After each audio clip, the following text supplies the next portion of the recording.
একটি ৯ বছরের শিশুর চোখমুখের কালচে দাগ এখন প্রশ্ন তুলছে, শিক্ষার নামে শাস্তির সীমা কোথায়?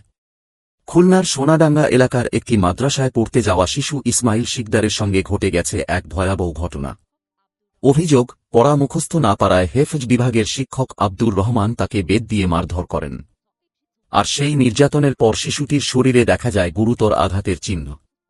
পরিবারের অভিযোগ, মারধরের কারণে ইসমাইলের মাথায় আঘাত লাগে এবং ভেতরে রক্ত জমাট বাঁধে।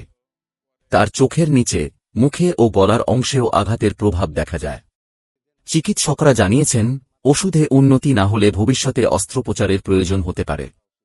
ইসমাইলের বাবা জানান, বাসার কাছেই হওয়ায় তিনি ছেলেকে ওই প্রতিষ্ঠানে ভর্তি করেছিলেন। তিনি বলেন, শাসন করা যেতে পারে, কিন্তু শাসনেরও একটি সীমা আছে। সেই সীমা অতিক্রম করে কোনো শিশুর ওপর এমন নির্যাতন কখনোই গ্রহণযোগ্য নয়।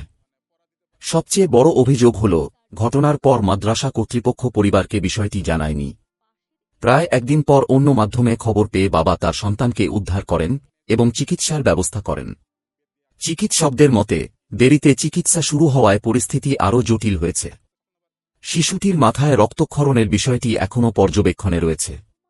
স্থানীয়দের ভাষ্য অনুযায়ী, এর আগেও ওই শিক্ষকের বিরুদ্ধে শিক্ষার্থীদের অতিরিক্ত শাস্তি দেওয়ার অভিযোগ ছিল। তবে এসব অভিযোগের সত্যতা তদন্তের বিষয়।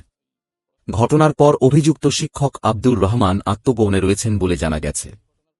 মাদ্রাসার পক্ষ থেকে দাবি করা হয়েছে, তাকে দায়িত্ব থেকে সরিয়ে দেওয়া হয়েছে। এ ঘটনায় ইসমাইলের বাবা থানায় মামলা করেছেন। পুলিশ জানিয়েছে, অভিযুক্ত শিক্ষককে গ্রেপ্তারের চেষ্টা চলছে। জানার জন্য চ্যানেলটিকে এখনই সাবস্ক্রাইব করে রাখুন।